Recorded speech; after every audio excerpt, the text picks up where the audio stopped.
Okay, so English speakers choose English so that when our colleagues speak in Spanish, we are able to hear it. And Spanish speakers, please choose Spanish so that you can hear the interpretation that is going on. We have somebody who is one of our conversation starters is actually on a ship and trying to join us from a ship. So we hope that she gets connection and we are able to have her join us. And that will require interpretation because she is a Spanish speaker. So please do make sure that you have your interpretation channel set. And with that, we will get started and we will just let people come in as they do come in. So welcome everyone. Today, Happy New Year. It is our first call of 2025. I hope everybody had some time to rejuvenate, to spend with family, to spend with loved ones, to really get the energy back to do the difficult work that we do every day. So I hope everybody had some time to recharge. We are if Jorgelina is asking there is translation in Spanish, then yes, we do have translation in Spanish. I don't know how to say that in Spanish, but Luana, perhaps if you are able to type it. Oh, it's cutting. Okay. Connectivity issues. All right.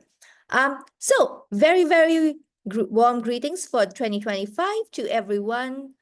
This is our first call of the year. This is also our first call 1 year into our new structure.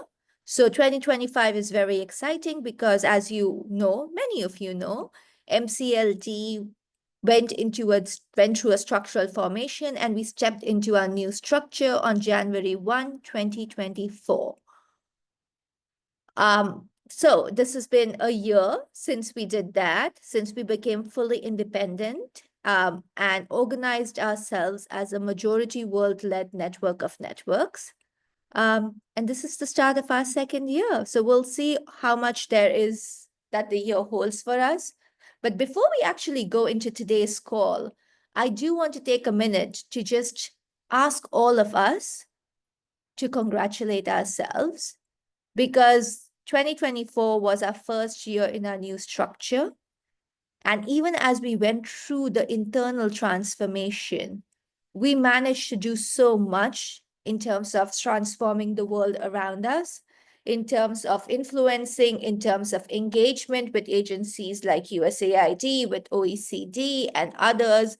In the countries where they are in, the national associations have been so active, and there's just been so much going on that I do want to take a minute before we delve into the topic of today's call for all of us to just congratulate ourselves on how much we did collectively achieve in 2024. So, Sarah, if we can get the slide deck off for a second so that we can see each other's faces if people do have cameras on. And if we want to just take a minute to clap for ourselves and everything we did achieve. So, yeah. Fantastic. Okay, so with that, we will delve into today's topic and the call today. We talk about community-led development. We are the movement for community-led development. And there's been a lot of talk about community leadership. We saw this reflected in the statement from the now soon-to-be former USAID administrator, Samantha Power. When she made her commitment, the second part of it was community leadership. And community-led development is all about leadership and community leadership. But what does leadership look like in community-led development? And the last year, for those of you who have been part of the leadership calls, we have discussed one aspect of community leadership. We discussed inclusive leadership in our last few calls, in our leadership calls. Today, we are going to delve into the second aspect of community leadership, and that is collective leadership. So in the call today, we are going to talk about what is collective leadership? What does it look like? How does it differ from inclusive leadership and other forms of leadership? And we hear lots of names around leadership. So what are the differences? But most importantly, how do we operationalize community leadership? Because that's where the rubber hits the road, right? That's the tricky part of it. And yet, many of us do this every day. You can't have community-led development without community leadership or collective leadership. So the goal of today's call is to take some of the lessons from the work that we do every day in our communities, right? And to translate that back into our own work, whether it's in the national associations we are in, whether it's in the leadership of our organizations, because one of the things we do very firmly believe, and if you have been part of the movement, then you know this, is that we've always believed in applying the principles of community-led development to MCLD. So we try and see how can we embody the same principles, because at the end of the day, MCLD is a community. We are a community of people who are committed to systems transformation. We are a community of people who are committed to equity and justice and to ensuring that every person has a voice in decisions that affect their lives. But we are a community. So how do we practice those same values which are foundational to community-led development? But before we actually delve into today's topic and begin to unpack collective leadership, some of you may be wondering what these calls are about and why are we here today. So I'm going to ask my colleague Sarah to tell us a little bit about the different types of calls we have and how is today's call different, or where does it fit into this? Sarah, over to you. Thanks so much, Gunjan. We have 4 different types of opportunity for collective learning and collaboration at MCLD. The first is our monthly global calls, which take place on the last Wednesday of each month. These calls feature discussions led by MCLD members and partners, often with a few guest speakers. They're a great opportunity to dive into specific topics relevant to our work, engage in meaningful dialogues, and hear different perspectives in our network. Next, we have the Unlearning Labs. In these calls, each session focuses on a different topic that is key to MCLD's work, often very technical topics. For the past about year, we've been looking at community-led monitoring, evaluation, and learning. These are centered around the idea of learning new approaches to sometimes traditional and top-down practices and really thinking about them in a community-led way. Our other type of call are our National Association Coordinator calls.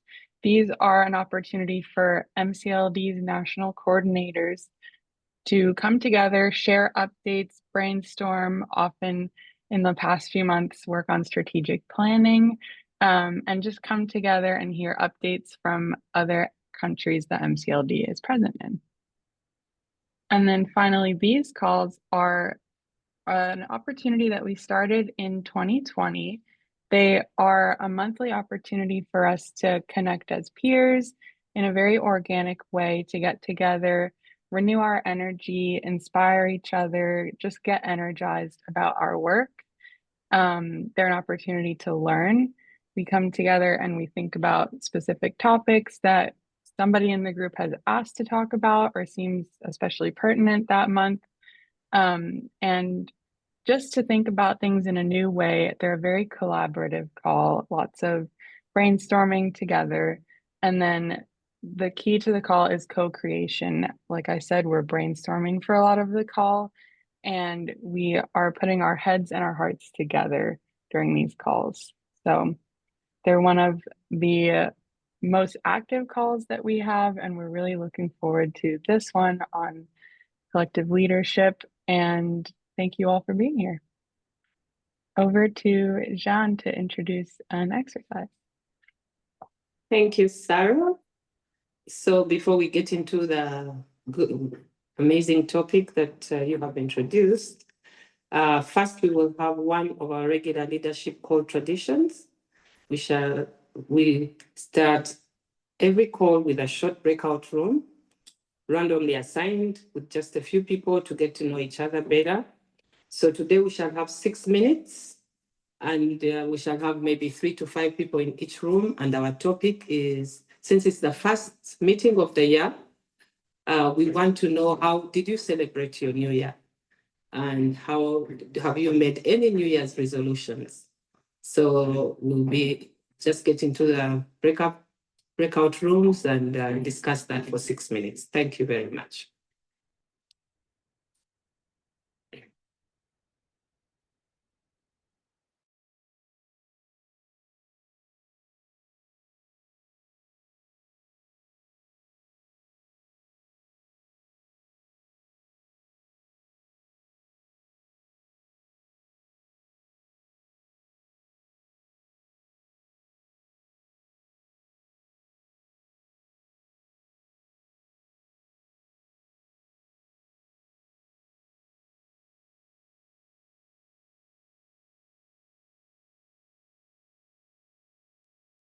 Welcome back. Thanks everyone for doing that exercise. As soon as my screen loads, we are hopping on to Mentimeter.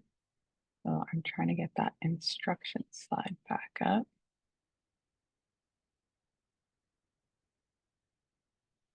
So if everyone on your computers or your phones, whatever device you have nearby, if you go to your browser and go to menti.com,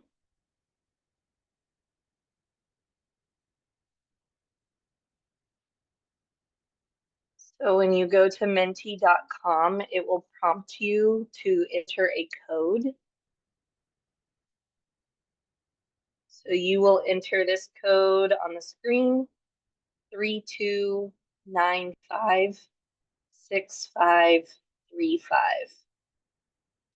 And when you are there, if you push the thumbs up, so we know that you are with us in Mentimeter. We'll give it a couple more minutes, maybe seconds. We have 7 people. I see a couple of thumbs up on Zoom, actually. Okay. So also if using the Zoom chat is easier for you, feel free to also add your comments, reactions, responses in Zoom chat as well. So let's go ahead and go to the next slide. And if you are still trying to join, I added in the chat the website, and you can see the code still at the top of the screen that Sarah is sharing. So you can still continue to join. So our first question that we're wanting to know from you all is, what is leadership? What is leadership to you? What do you think leadership is? What are qualities of leadership?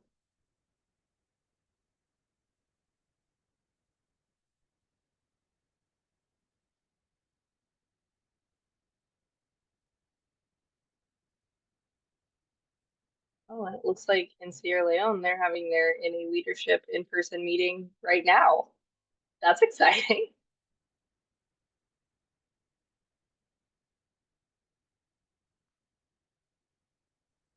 Well, so if there are multiple people in one place, then Cassidy, they can potentially just type in chat or take turns, right? Sure. Yeah.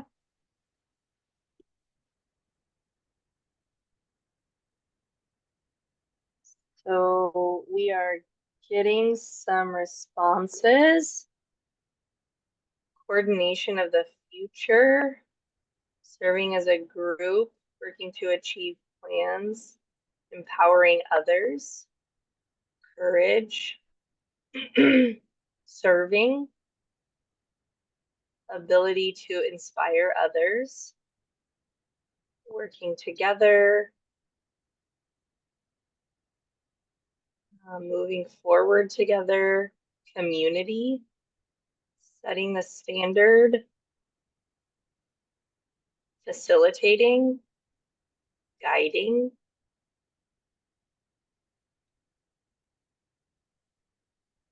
so the one that we have the most responses on is empowering others.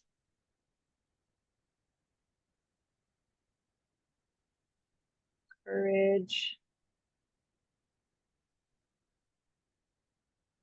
moving together,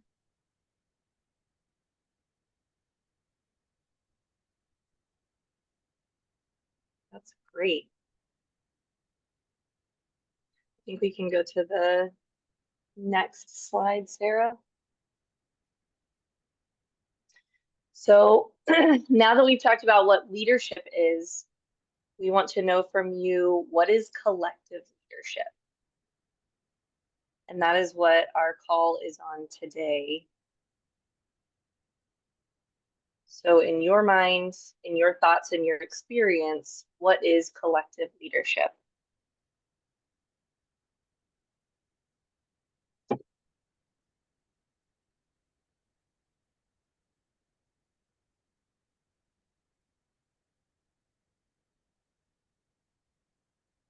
Moving together,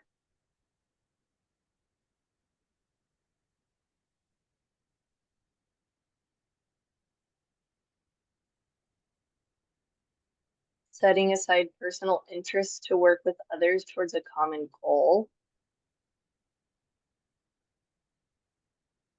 When a group of people make decisions together through intentional listening and co-creation.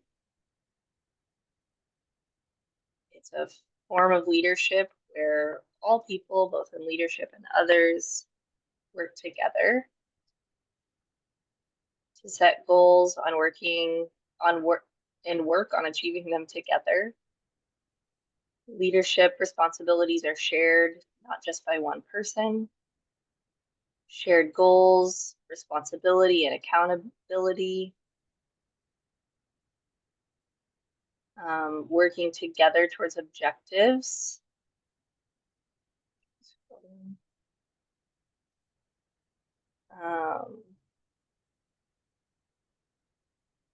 Common leadership. Spanish ones. I'm going to translate and put in the chat. Okay.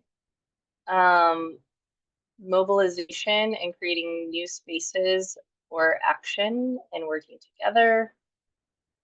Aspiring for a common goal, collective empowerment, a process that enhances collaborative movement towards future possibilities.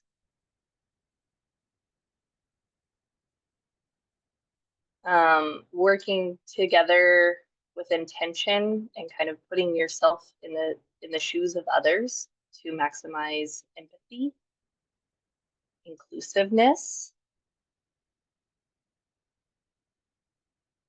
These are great. Empowering others to collaborate on achieving goals.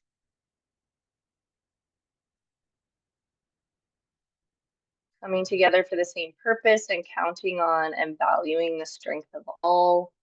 Uniting collective knowledge and experience with clear objectives for community.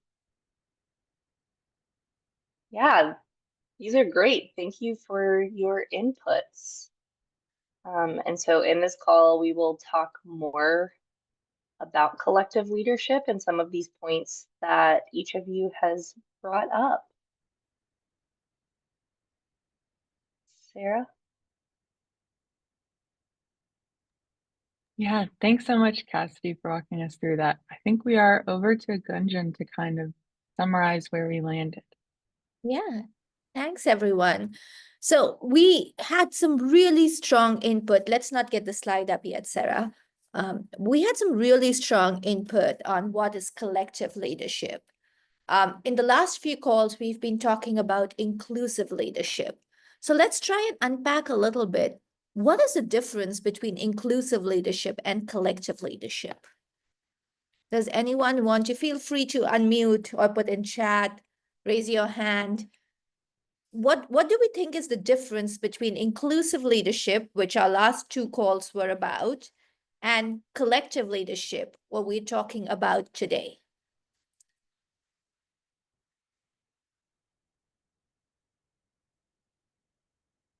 Abate, please Hi. unmute. All right. Okay. I think, as to me, inclusive leadership means to ensure that no one is letting behind and to move together with others. And the so-called collective leadership, I think it's a kind of leadership that ensures that everyone's view and opinions are being considered and seeing or moving together with colleagues or subordinates. Thank you. Thank you so much, Abate. Yes, so You're welcome. inclusive leadership is making sure nobody is left behind. You consider diverse opinions, right? Collective leadership is where a group of people, there's a collective that is taking the leadership. Anyone else wants to try? What do we think is the difference between inclusive leadership and collective leadership? Yeah. Yeah, Pascal, go ahead, please. Yeah. When we talk about inclusive leadership, it could be about representative of the groups, the diverse group to be there. And we say that is inclusive because order reflect the opinion of groups. But here, when we talk about collective leadership, my view is that we make sure that all groups, all people represented in each group have voice and could really influence the decision making and the way we co-create and move forward together. Yeah. Thank you, Pascal. Anyone else has any thoughts that they want to share? Luana? Okay, I'm not sure how we will hear Luana, but let's see. Luana, you are in the interpretation channel. Okay. Yes, we do.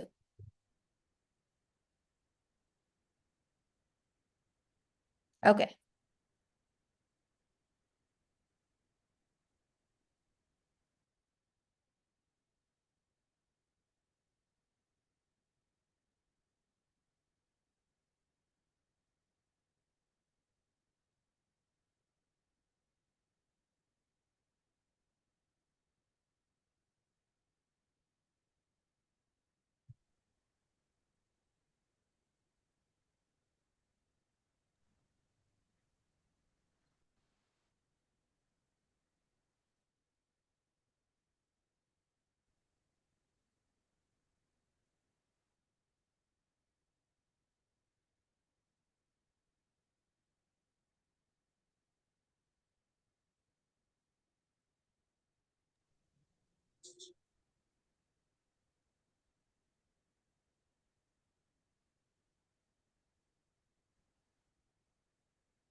Yeah, we'll just give Luana a minute to get to Spanish and translate it, and then we'll come to Cyprian and Noel.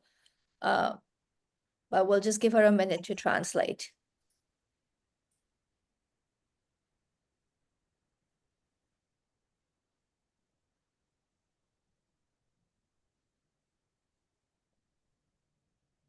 All right, Cyprian. Oh, you put your hand down.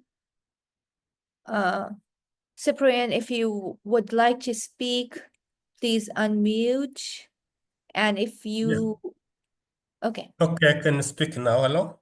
Mm-hmm. So I was going just to give my viewpoint on the difference between inclusive leadership and um, Collective leadership. as collective leadership. And I think that Inclusive leadership means collaboration, but still considering some people's diversity, different opinions. While in collective leadership, I think there is a focus on accepting one model that people can follow to lead an institution, or probably to lead between to themselves. Thanks. Thank you, Cyprian. And for people who are wondering, Cyprian is our colleague from Rwanda. Noel. So back again from Rwanda to Rwanda. From Rwanda, East Africa. Thank you, Gunja. CIP is one of our representative to the global MCLD Global Assembly. Thank you. So I'd like to give my opinion regarding the inclusive leadership and collective leadership. So on my understanding, inclusive leadership means that everyone will provide his thoughts and ideas, and these ideas will be considered during taking decisions.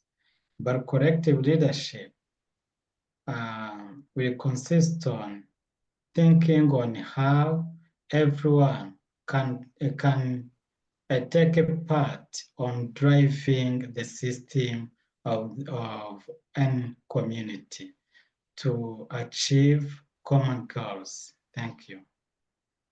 Thank you, Noel. Okay, so if we can get the slide up now, Sarah. Essentially, I think pretty much everybody spoke to the same thing, which is that when you think about inclusive and collective leadership, the differences are in the how and the who of it, right? So typically, if you think about community leadership, then community leadership is defined or happens in two ways. One is community leadership, which is vested in individuals. So it can be different individuals at different points in time. These are the people who have influence in a community, the community leaders who use their influence, who use their knowledge to mobilize people, right? So that's community leadership happening through individuals. And then community leadership takes place in a collective. And this is when there is a broad process of consensus making, of collaboration, of intentional listening and deciding. And that's the collective part of it.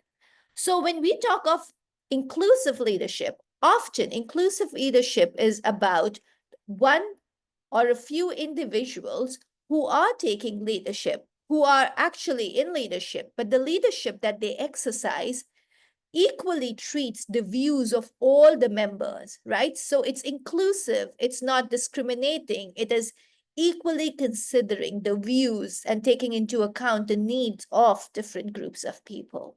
That's being inclusive.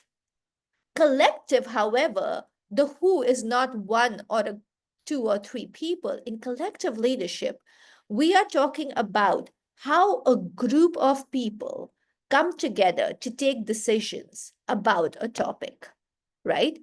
And that's why the who and the how are the differences in the inclusive. Now, for community development, both are important because we've talked about it often in the past. We talked about it when, as a movement, we came up with these definitions of community leadership and others in some of the research and work that we did.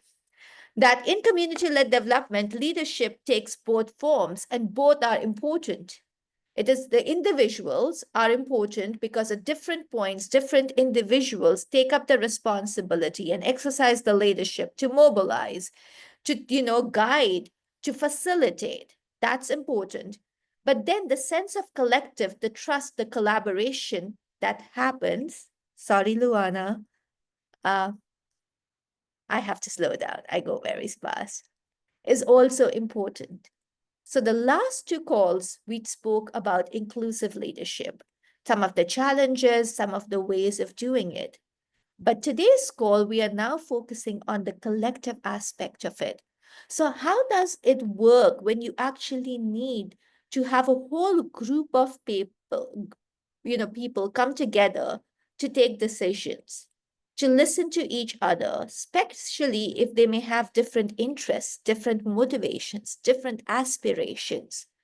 How do you create the space where they can listen to each other, the space where they can work with each other, the space where they can agree to each other and with each other to find a common way forward, and the space where they can build on each other's ideas? Because that is what collective leadership is. It is a place where we can bring in a whole, pool together the knowledge, the experience, the wisdom, the ideas, the skills, the capacities of a very varied group of people. And so then what emerges is much more than the sum of all parts, right? That's where collective leadership is. I'm going to pass it to my colleague, Pascal, now to talk a little bit about the why of collective leadership before we delve together and get into the how, which is the tricky part, right? How do you actually do collective leadership? But first to Pascal. Thank you, Gunjan. Hi, everyone. Yeah, thank you, Gunjan, for that clarification and making clear the difference between inclusive leadership and collective leadership. And now, when we come to why of the collective leadership, the question is, why should I come together collectively with members of my community if the why is not clear for me? Why should I come with others to co-create, to listen, to work together, to move forward together if the why is not clarified to me?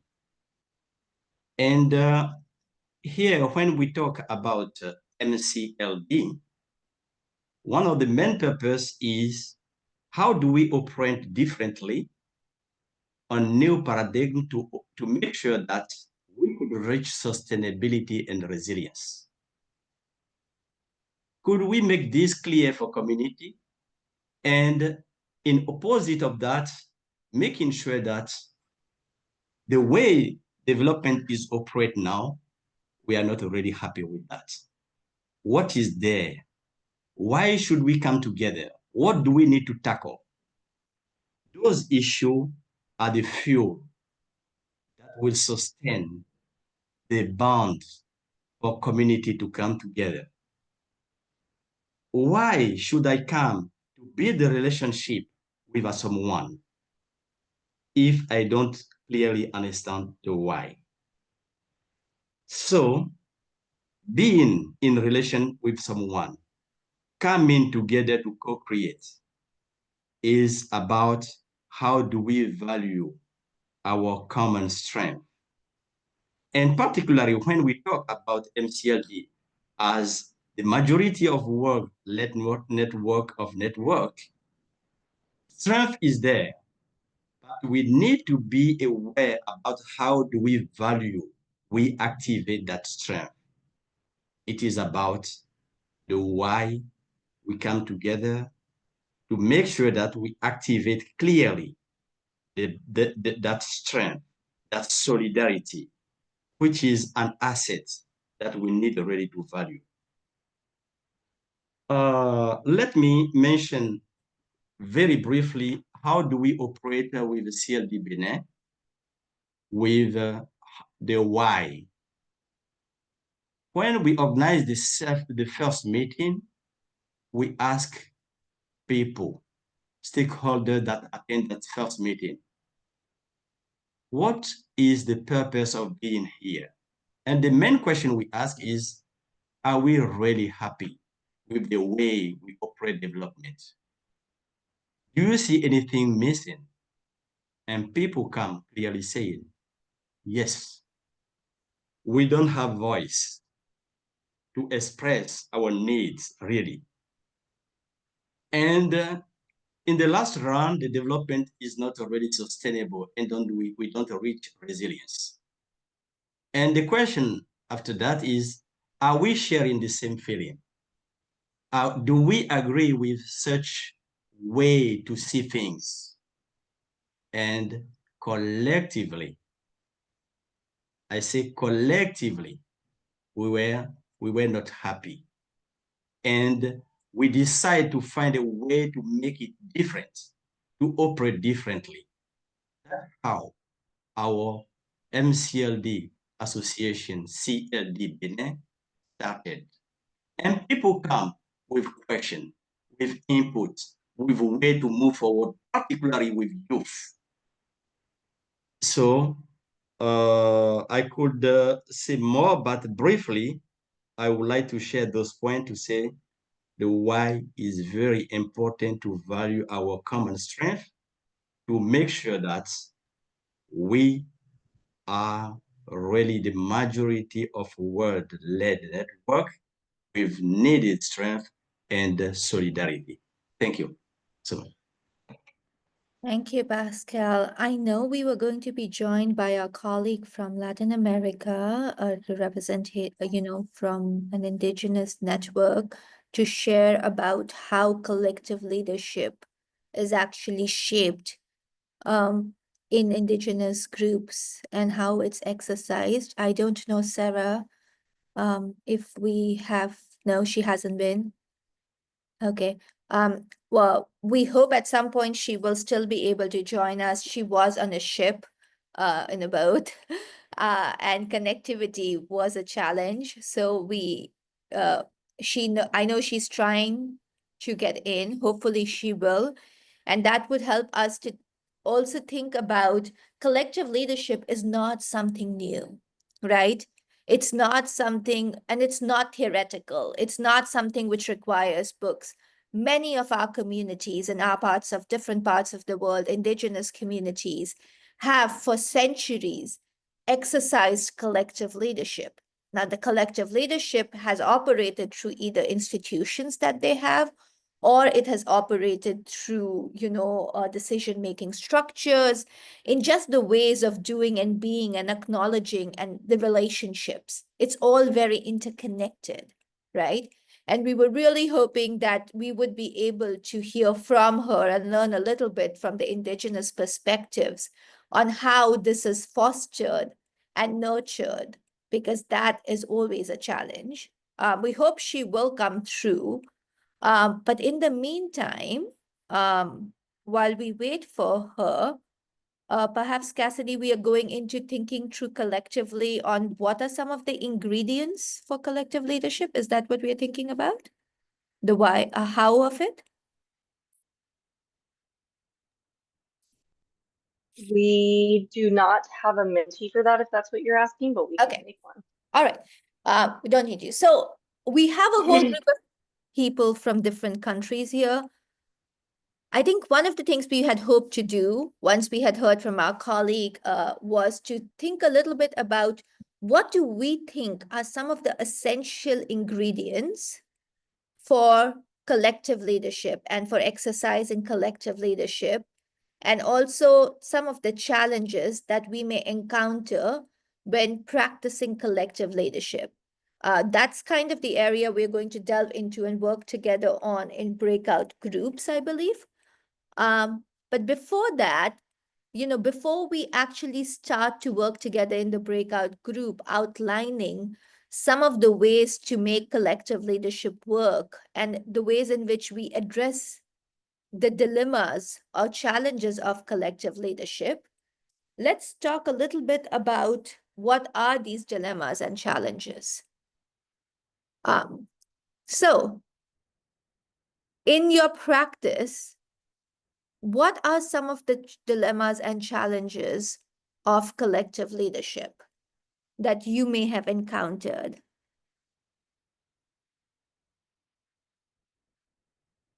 Sotin. Hello. Thank you all for breaking down the intricacies of collective leadership. And just share, I think collective leadership is not a new concept, but has a very gray area with co-leadership, collective leader, and other things. So some of the challenges that come in collective leadership is to be homogeneous or really have one voice, to get everyone on one voice, to have shared values and shared goals. Because there are many people in a movement, everyone is driving something different, and then coming together to have collective leadership in that sense, while chasing different goals with different sets of values and bringing all those hundreds of values in one place. It becomes a very big challenge. And as leaders, we ought to really identify those shared values and ride on them to really lead together. In terms of the aspects of co-leading versus collective leadership, is also how we reconcile co-leading and collective leadership. So it becomes, when we are doing collective leadership, everyone has a voice, so that the decisions that are made by a group are by the group and for the group. Whereas co-leadership can be understanding what skills one person has that complements the other. So in collective leadership, there is a lot of the need to also understand what everyone brings in terms of the table to collectively leverage the skills, but at the same time to balance or reconcile it as still getting community voices without creating domination from those people who are more skilled than others, or for those people who are more powerful than others. Yeah, so those are some of the challenges.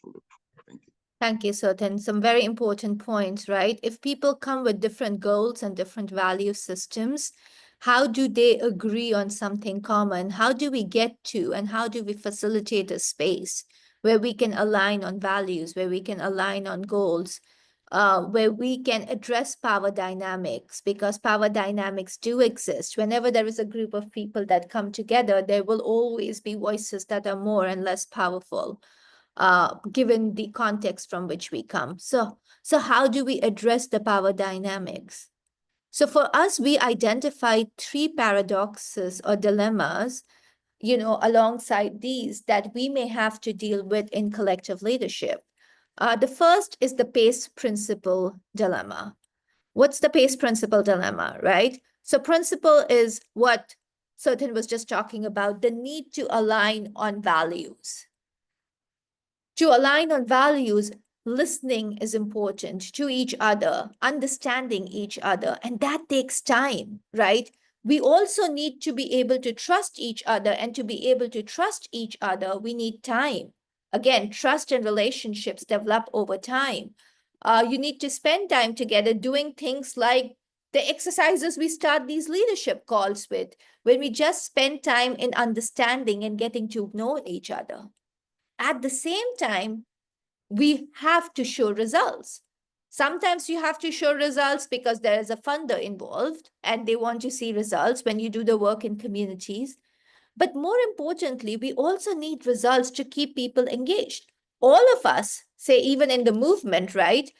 We all have jobs, we all have work that we do. People are here because they believe in this. They are here because of a commitment that they have. But if they see that nothing is coming out of it, right, then how on earth will they keep engaging? Why will they keep engaging? So people need to see results coming up frequently or at regular intervals to see that this is productive, this is leading somewhere. So how do you balance the need for time with the need for results? So that's the pace principle dilemma. The chaos, commitment, and clarity dilemma, right? In collective leadership, the idea, the goal is to create something new. To create something together, not new, sorry. To create something together. Great. So we want to start. I'll take an example of MCLD in our new structure, right? Our goal is, but we are co-creating a new structure. We do listening cafes, we do everything. Then we say, now let's come up with a structure document together. But co-creation takes time. Engaging people, our strategic planning process is taking a year plus because we want to involve all members, all national associations. Work has not stopped in that 1 year. We still need to engage with each other. So now we need some guidelines, some guardrails that kind of enable us to respectfully engage with each other, to respectfully come together in the strategic planning process.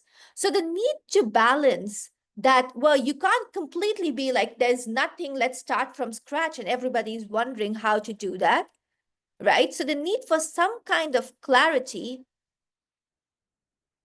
to tackle the chaos that comes in when you want to start from scratch, balancing that with the need to co-create. So how do you do that? What's the appropriate balance? And then the third dilemma is just the cultural biases and the fact that we all come from different contexts, and the world around us has made us see each other often as enemies rather than allies. So how do we overcome these biases? And these biases exist in different forms. In the communities, it may be ethnic or religious or gender, right? Or economic. In our space, these biases can be in the form of INGO versus local organizations versus funders versus governments versus academics versus, so again, these biases exist. And we need to acknowledge these biases if we really need to work together. So those are kind of the dilemmas that we had identified. What we would love to do now is if we can go into breakout groups. Sarah, are we doing 2? So we'll now go into 2 breakout groups. We have spoken, as you know, these leadership calls are really about pooling together our collective knowledge and experiences. So in the breakout groups, if you can discuss, share any of the ways you have addressed these dilemmas or others, or some tools, some resources or ways of facilitating collective leadership, that's what we are looking at. The breakout groups would be, Sarah, 20 minutes? Is it? 15 minutes? 15, Sean? Yeah, Okay. 15. Yeah, 15 Okay, minutes. so 15 minutes. Please have somebody take notes and share it so that we can compile and share it broadly, more broadly.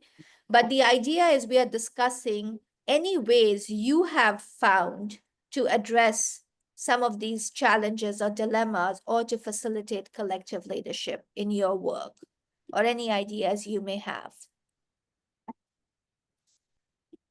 Are we ready? Yep, we're ready. You should get a pop-up on your screens.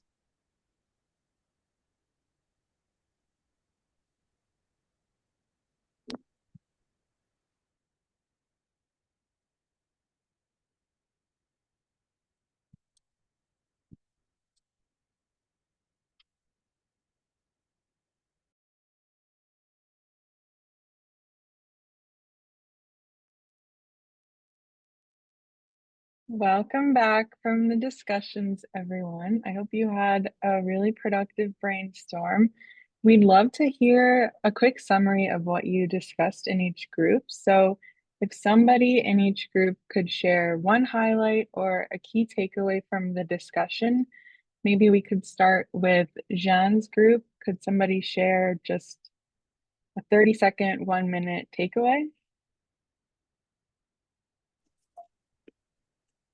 We left the room without agreeing on who is going to do it. So I guess I shall just take the lead here and share a few things. There were quite many things we talked about, but I think the most important, I thought to myself, is that when people come together, everyone has a strength and a weakness, and once the capabilities are mapped out, and everyone feels that I may not be good in this, but I'm good in this, and everyone is recognized, then it helps. And then one very interesting thing is that the process is not linear. It's actually circular. And sometimes we need to realize it's a challenging process and we may keep coming back to the same point. And the last one, which I'm going to share, it doesn't mean that we shall all agree, even if it's collective leadership, but we have to find a channel where we can agree to disagree and still work together.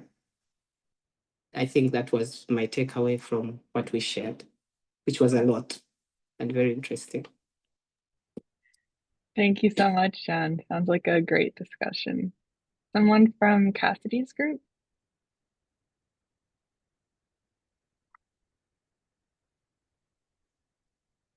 Yeah, well. Yes, Cassidy, okay. So from our group, I think we had a lot as well, but one of the key issues was having a plan before moving together. So like setting the ground rules, knowing what we're supposed to do is very key in collective leadership to ensure that you're moving and you're all on the same page. So yeah, that was the key highlight that we had, but also respecting everyone's view and being held accountable and having shared goals or responsibilities.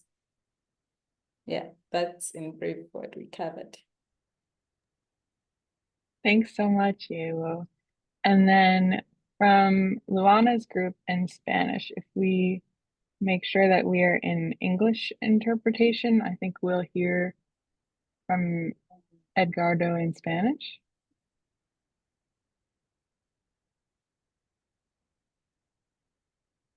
Okay.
Awesome. Sometimes it's nice to have a moment of silence, right?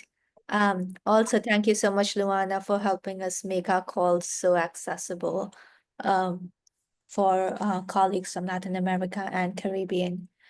So, I think, Sarah, we are wrapping up now, right? One of the key things to think about when we think about community leadership, right? And this is community leadership, whether it's about the work that we do in the communities that we are in, right? As CBOs and local organizations, whether this is in the national associations that we are a part of, or whether it's a part of any network or organization we are in. is recognizing a few things. First is that trust is fundamental to collective leadership, trust and accountability. Without these two fundamental elements, you cannot have collective leadership. And how do you build trust?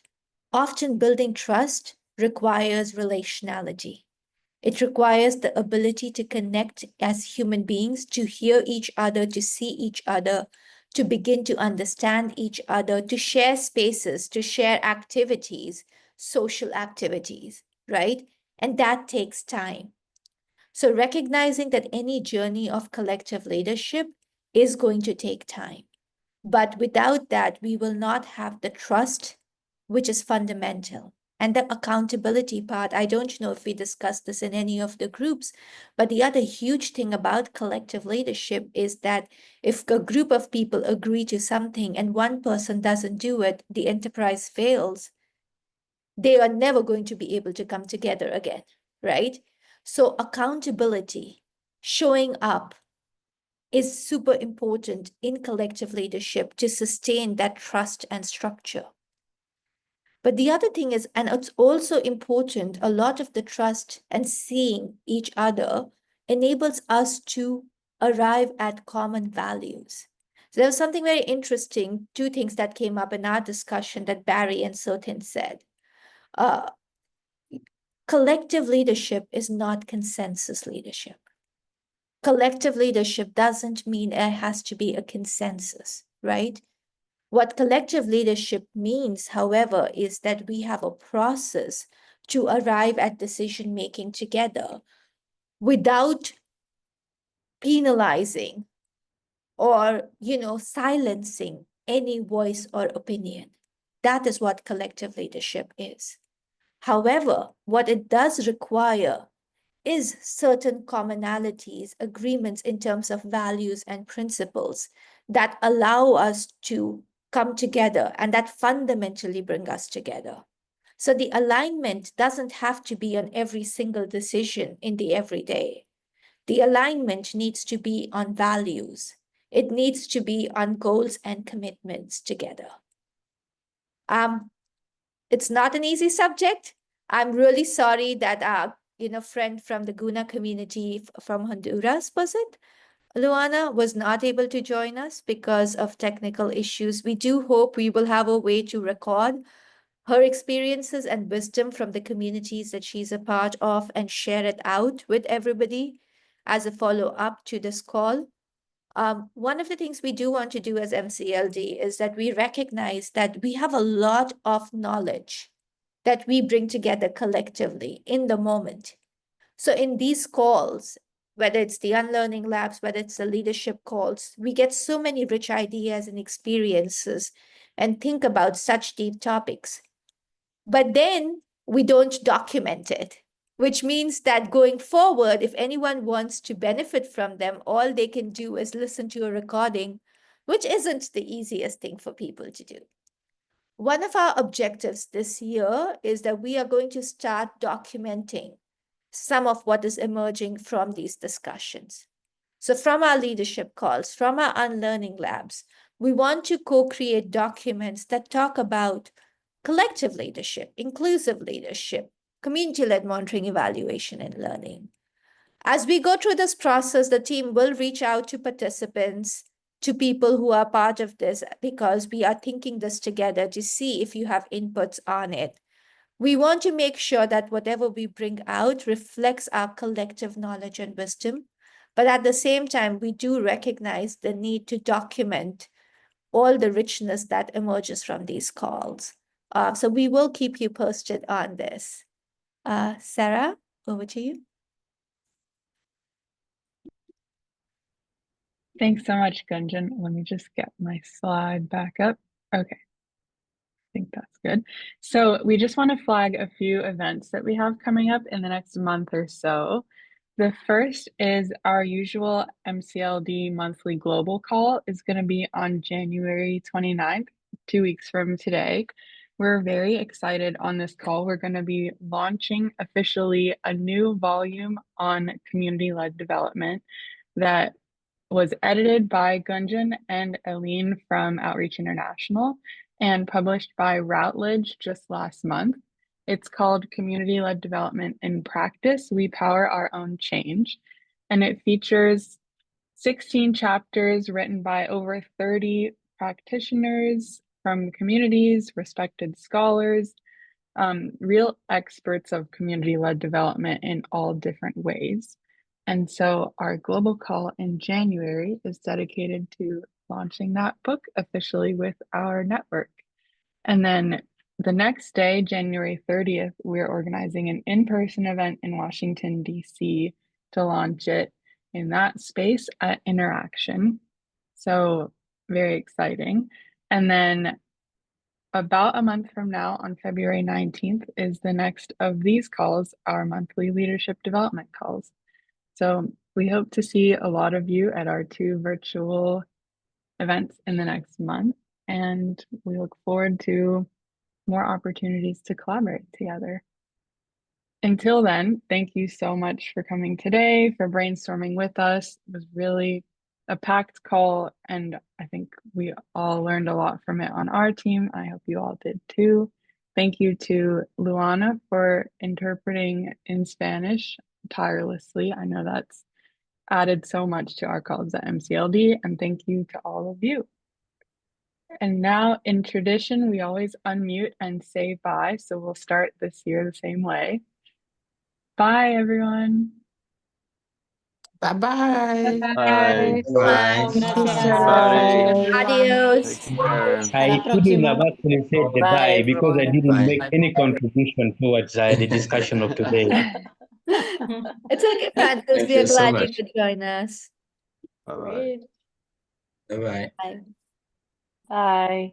Bye. Yeah. Bye. Bye-bye. Okay, see you. Bye-bye.